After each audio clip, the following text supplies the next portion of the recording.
My name's Adam Manaka and I'm the Financial Controller for Hi-Tech Oils. With our national capacity, we can now service Australian companies nationwide. Of late, we have now expanded into the New Zealand market.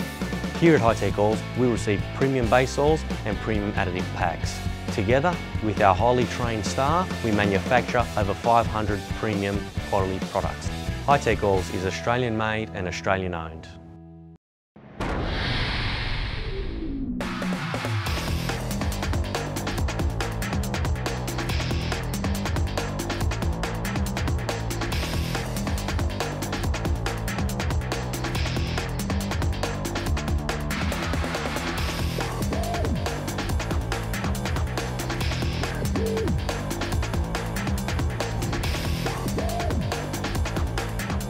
Standing by for the second race of the weekend in the Sky Sands Australian Sports Sedan Championship. Of course, this series was a part of the action at round one of the Shannons Nationals at Tailem Bend.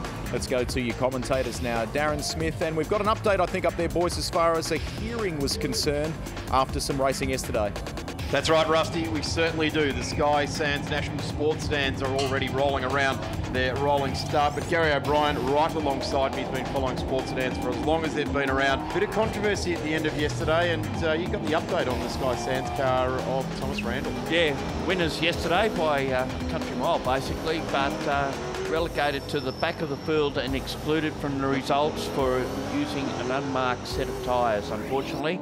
So Thomas Randall will be coming off the back of the grid, and I know what his goal will be, a new track record. The real big story, I guess, is the fact that Steve Tomasi, if he gets a really clean run today, and there's a question mark over that car as well, Gary, which we'll get to in a moment as well, but he can really, it's not sealing the championship, but it certainly makes it very hard for anyone else to come back from this weekend. Tony Ricciardello yesterday as well, blown engines, the car's actually even left the track. Rolling start coming up, 12 laps to distance. Tomasi, Crompton, Lacey, Woodman, Bradford, Hargraves, Taunton, Smith and Michael Robinson rounding out the 10 that take the start now. Phil Crompton, not a sight we see often across the front row of the grid, but in the National Series, but in the State Series, he does quite often fill that role. Shane Woodman right round the outside, the Victorian, with Viral Chetan. He's buried back down in the field. That'll be Steve Lacey in there as well. So Tomasi's commanding the respect right out in front. Championship leader coming into this round, Steve Tomasi on 354 points. So he's gathering a massive points. Here comes Randall in the Sky Sands Saab. Yeah, and Shane Bradford's another one, had dramas yesterday with clutch issues and couldn't change a lot of gear. But as you did say, Randall is the one who's trying to thread his way through the traffic before his tyres get overused. Therefore, he can have a shot at getting up to making a bid for a new lap record, and he's already just passed Adam Hargraves in the Mark II V8, and Shane Woodman will be the next one just ahead of him on the road.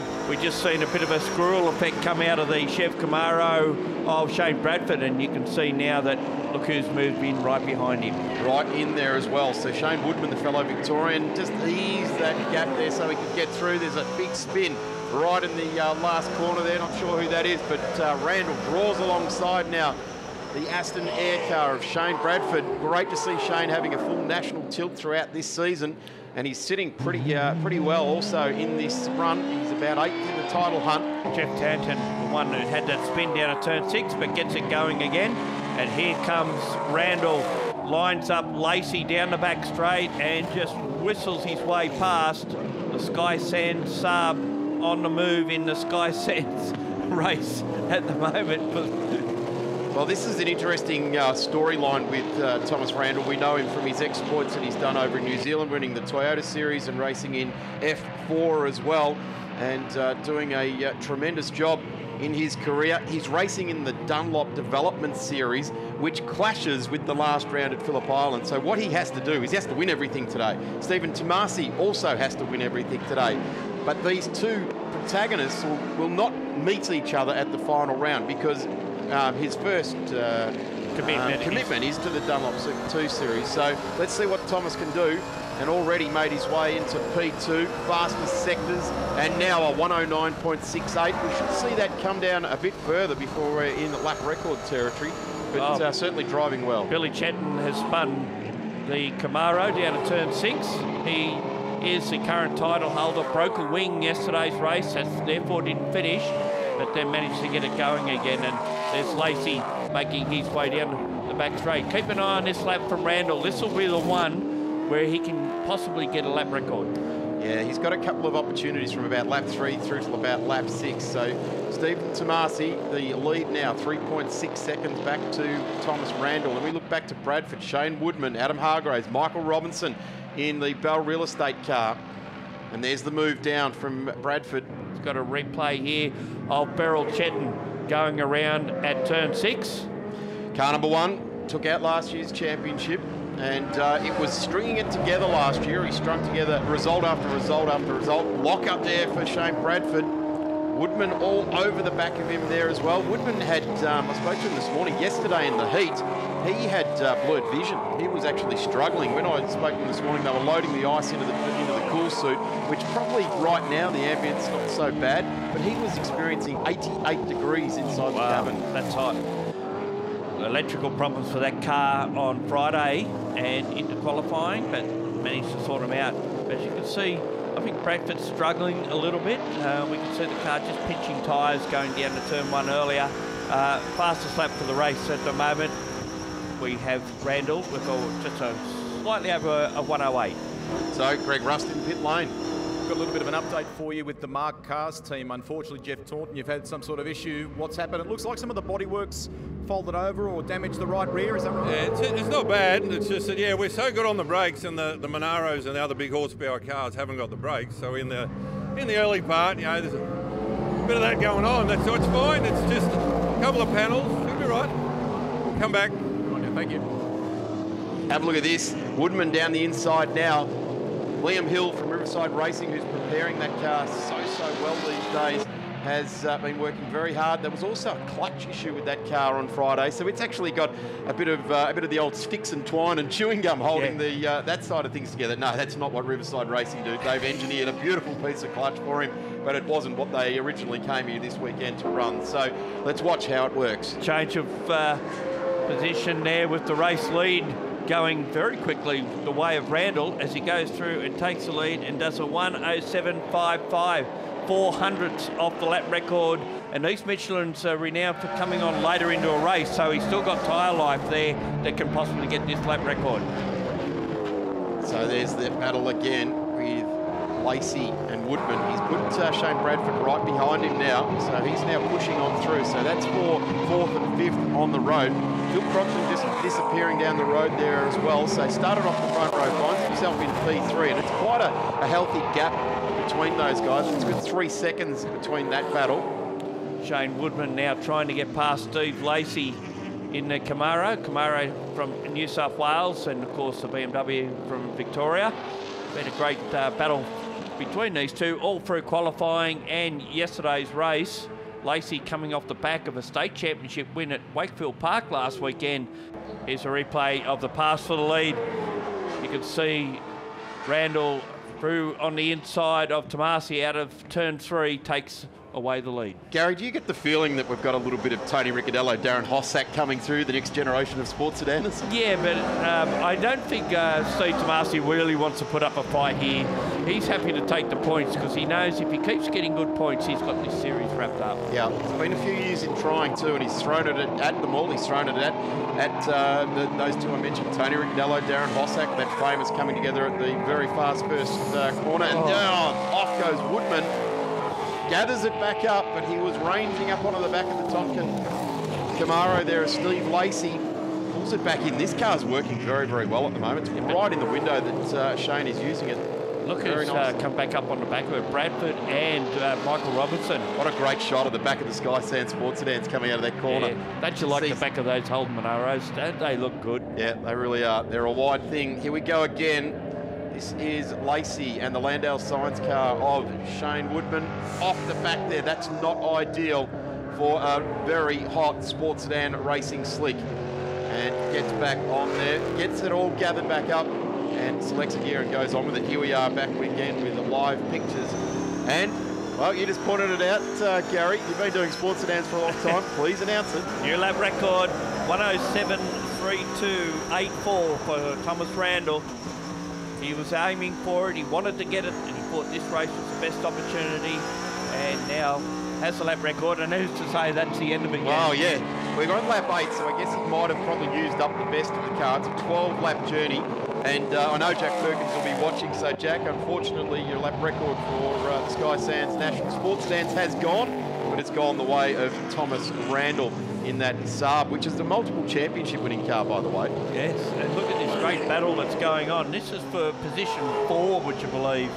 There's our race leader and new lap record holder. Can he get down to maybe a very low 7 or even a high 6 before this is over? Good shots there into the car. New sponsorship on board with De Vilbius for this car this season as well, as it bobbles its way through turn 1 there. Here we go, Woodman again on the back of Lacey. Bradford right in the back of Woodman there as well. And here comes Michael Robinson. That car spent the entire off-season down at Riverside Racing, getting entirely from the firewall forward rebuilt. Still looks the same on the outside, but everything under the skin has been renewed on that car. So Michael Robinson now goes down the inside of Bradford. We wouldn't have seen that in years gone by. So both the cars coming out of the Riverside Racing garage are really pushing hard here this morning. Yeah, Darren Hossack had some laps in the Michael Robinson Monaro prior to last weekend. So just to get his ideas and pass them on to the custodian of the car now, as Robinson takes ahead, as we've seen just ahead of them, Woodman go through on Lacey, but just overshoot slightly. Fortunately, he's on the right side of the road, well, left in our perspective, but the correct side of the road to take the lead away at turn 4. The other interesting thing about the number 16 there, the BMW of Woodman, is that John Bowe drove this car at Sydney Motorsport Park recently. Here it is again. Woodman, big under brakes. And just as everyone does, drifts a little bit wide there. Huge set of rubber, the Hankook rubber hanging underneath there.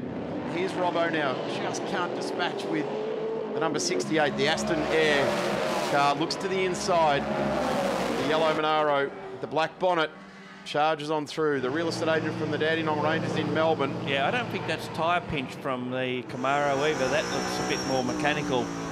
That's the last thing we want right now, isn't it, Kaz? Is some mechanical concerns with any of our cars. Oh, Lacey off the road out of turn 2, but holds it together as we see Robertson now line up the Camaro. Riley Scott built Trans Am car in America in 1993, so it's been around for quite a while. It's about the 9th car they built that year, so it's had a great life. It's only had one major incident in its life, and of course Shane has restored it back to the colours that it's probably best well known for when it raced in the States. And unfortunately he's just gone off the road out of turn 4, so he surrendered that spot quite easily. Michael Robinson in the Monaro we were just watching there has had his best year ever in the National Series last year, where he got 2nd, but in the last 5 seasons he's finished in the top 5 in the championship, and that's getting to the line and receiving the checkered flag and being at every race meeting. So he's looking for a big year this year. It's going to be hard to knock the guys out in front of on points, but 2nd last year, he was very happy with that. Multiple Victorian champion and does a ripping job. Well, he's currently 5th in the championship stage this time around, and the possibility is, with what's happened to those in front of him, he could end up 2nd again. He could, yeah, that's exactly right. It swings and roundabouts of point score systems, isn't it? Here we're watching the Saab now, the De Vilbius car. Sky Sands, support from Rusty French, very generous to keep this sports sedan on track. They are super consumers. They'll use up absolutely everything that they have. Charging down the straight, heads off on his final lap for this race. He has buttoned out of it quite a bit. The car we did see a glimpse of just earlier, the Mark II car of Adam Hargraves. First weekend in that car, has driven a Mark for Focus V8 in the past, but this is his first outing in the Mark II, the car that Jake Camilleri drove at Tail and Bend. It was green then, now it's done in a splendid blue wrap, and he's doing pretty well for his first outing in the car. Very much a different sort of car to drive to the original Mark V8. It's a lot more aero and it's less forgiving if you get it out of shape at any stage. But certainly the one that's in shape at the moment is our race leader. Certainly is. This car looks magnificent. Of course, James Serra took a title in the National Sports Sedans, as Dean Randall, Thomas's dad, who runs Dream Motorsport, took a title. quite some time ago, and there's not a whole lot of that car left these days. This is a real aero development car. They're using air from under the front of the car and dispatching it through. So he lines it up to bring home race 2 for the weekend. He got to the line, but was excluded yesterday, and that is a result. That's a ripping win there for the De Vilbiers Sky Sand Saab. And I reckon even better is the Domain Homes Tomasi car coming home in second, really consolidating himself in this title hunt. Certainly a good result for Steve Tomasi, who is, I imagine, a bit of a nervous sort of person this weekend with knowing the mechanics could bring him undone. It certainly won't be his efforts. And another reason why they had dramas in the first race, they tore a chunk out of the wheel yesterday in turn 1 with a slight touch with Chet, and no one's fault, just one of those things, and how the tyre stayed inflated was anyone's guess. Yeah, look, the boys from Dream Motorsport have done a fantastic job with this car. It's been the most reliable it's ever been, touch wood, but the car was really fast, and to break the lap record was fantastic. So yeah, big thanks to them, and big thanks to Rusty French and Sky Sands. Without them, this couldn't have been possible, and again, thanks to Rusty for supporting the category. Here's the highlights of race 3, and not often done, but on this occasion it was, with Tomasi going around the outside into turn 1, takes the lead away from Thomas Randall, as the two already set about moving further and further away. Repaired Mark 2 car, well, Mark 1 car going through, and a Mark 2 car going around. Adam Hargrave spins out of turn 3. Here's the change of lead coming up out of turn 4. Little pinch of a tyre was just enough for Thomas Randall to go through. He slipped on through there, didn't he? Took full advantage of that. We knew that was going to happen. All Stephen Tomasi had to do was succumb to the pressure that Randall was applying to him. There it was, and it was such a small mistake. Just about any other day of the year, you'd get away with it. This is where the spot for third on the in the race nearly swapped around there. Phil Crompton experienced a huge understeer. This is coming to the checkered flag there, and he gave it a real fistful as he got to the line there and drove away. So took a win after a pretty torrid weekend for the Dream Motorsport crew with the Saab. Of course, going to rear a grid for the first race today. Bring it home with 2 victories and a lap record. Really good way to finish the weekend, isn't it? Our next event, of course, is at Winton in country Victoria, and we're looking forward to showcasing all of the great categories that form a part of the Shannons Nationals there. The place you go, of course, to find out all the information is thenationals.com.au or our official Facebook page. A huge thanks to the volunteers, the officials that have once again worked tirelessly throughout the night and day to make this one a great success. We hope you've enjoyed it. We'll catch you at the next round. Bye for now.